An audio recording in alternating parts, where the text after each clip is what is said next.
Okay, class, we just finished putting over our vocabulary, filling it out, and putting our vocabulary into our journals. We're going to turn to the next available page, and we're going to do some estimation with product. Whoa, crazy town. There we go. All right, and of course, we are going to go to page 103 now. We're going to do problems 1 through 17, estimating products.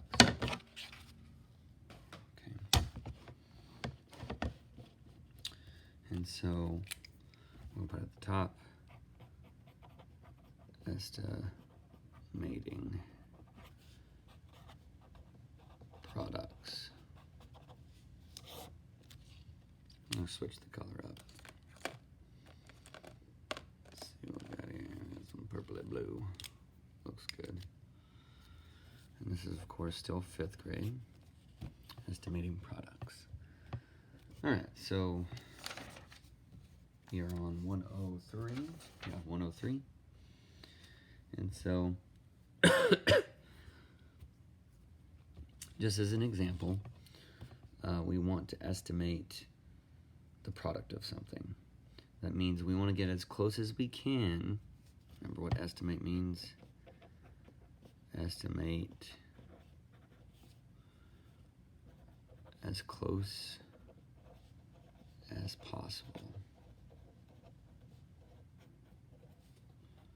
to the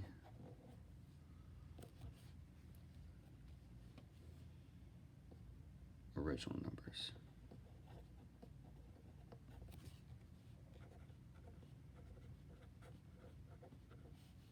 Comma, but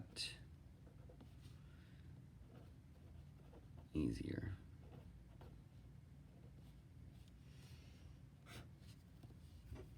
Okay, and then products. I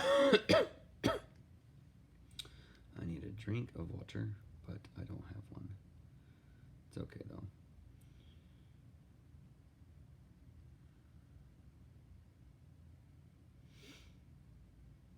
Just 1 second, guys. And get us some help real quick. Ow. And then we also have a word, product. Product. What does product mean? How can I say this the easiest way? The result. Ooh, I can't spell. The result of multiplying. That's the easiest way to put it. Multiplying. The result of multiplying. I like it. All right. So now we know what estimate is. We know what product is. Now we can use it. So let's look at, let's see. It says number 1, but I don't want to do number 1.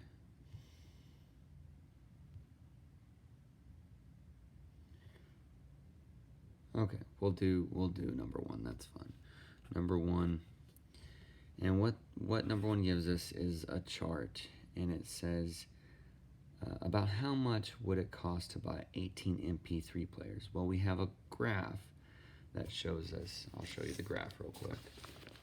It says how much would it cost to buy 18 MP3 players. Well, we know one MP3 player says electronic prices. CD player is 74 bucks. MP3 player is 99 bucks. CD and MP3 player is $199. Wow. And AM FM radio is $29. That's pretty expensive for an AM FM radio. Anyways, so it says MP3 players. So now if we know anything about our cubes method of looking at a word problem, because that's what this is, I can circle the number that I need, and then I can underline the question, and then I can box the keywords. MP3 player. Okay? And now 18 MP3 players. We know that this is just one MP3 player, and it costs $99. So we're going to use those two numbers. So we're going to say this is part, we'll just say this is part A because there's a second part to this. So it wants to know 18 MP3 players. Okay, this is what I know. 18 MP3 players, right? Well, that is not correct grammar, but anyways. And then I know that one MP3 player costs $99. And so 18 of them, I need to know how much 18 of them cost. If I know one is this, I know I can find out how many 18 is, what the cost of 18 of them are. Now I could take this and I could add 99 plus 99 plus 99 plus 99 plus 99 plus 99 all the way until I write out 99 18 times and I stack it on top of each other. Go 99 over and over and over and over again. I could do that. I could say 99, 99, 99, dot, dot, dot, plus, and then I'm good to go. I don't want to do that. Please don't do that, okay? Use multiplication. Because multiplication is repeated addition. That's what it is. So I'm going to put that out to the side. Let's put that at the top.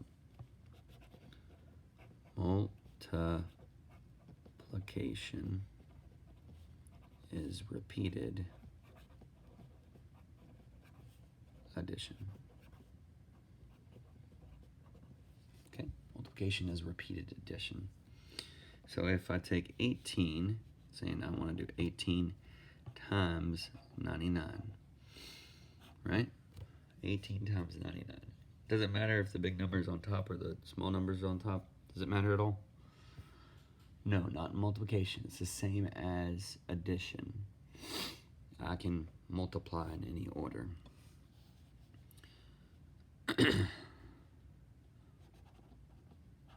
Multiplication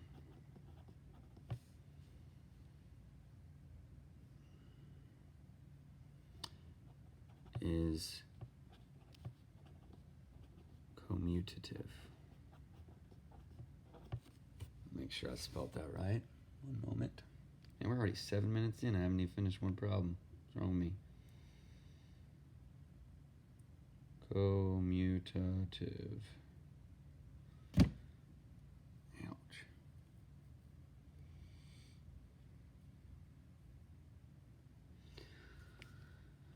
That means I can multiply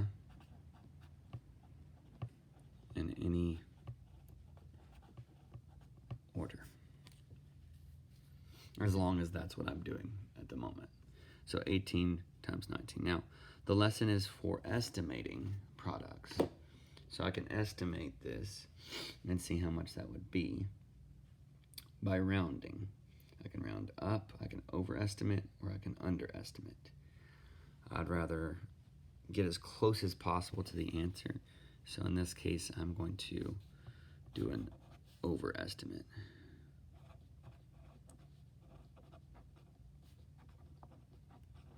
And it's because we have bigger numbers right here. So if I take 18 and I want to change it to something else and I want to round it, I can take 18, I can look at this number right here and I'm going to round to the nearest tenth, okay? So I'm going to use that knowledge to round. So again, if it's, let's see, 1, 2, 3, 4, I'm going to leave the number alone. Leave it alone. If it's 5, 6, 7, 8, 9, I'm going to round it. I'm going to round it up. So I have 18 and I round it up because that's an 8, and it tells me to round up that position there, and that gives me 20. I have now overestimated 18. And now I'm going to do 99. Use this place value to round to the nearest 10. And this is going to be, it's going to make that one move up to 10, which gives me 100. Okay.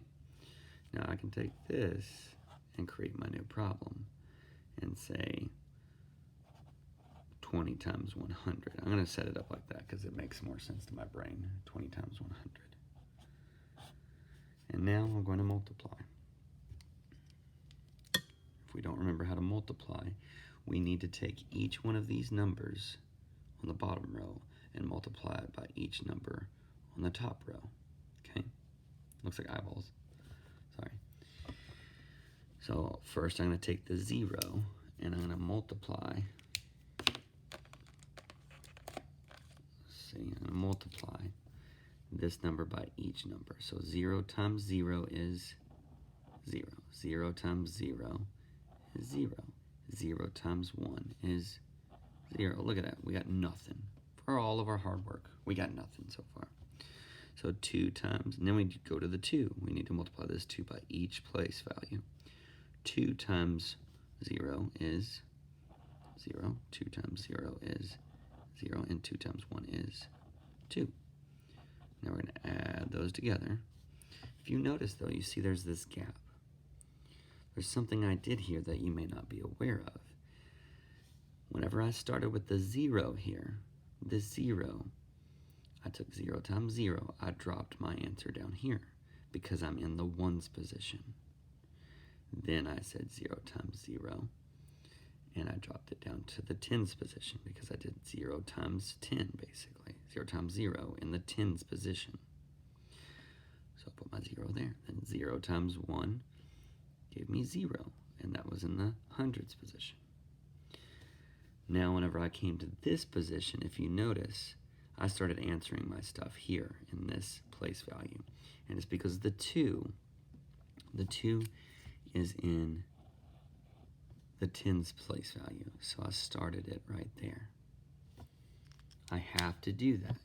If I had shoved this over, I would get a completely different answer. Okay? Because I'm making sure I keep my place values lined up from where I start. So I started here in this place value. That means I start here in this place value down below. 2 times 0 is 0. 2 times 0 is 0, and so on and so forth. Now we have a gap right here. What could I put in this gap? Some people call it just dropping an egg. Me, I just say, put in the ghost 0. Call that the ghost 0. Let's name it the ghost 0. Ooh, I can't do it. Ooh, there we go, ghost 0. That's it. Okay, so now I can add all these together. 0 plus 0 is 0. A 0. 0 plus 0 is 0. And then we have a 2.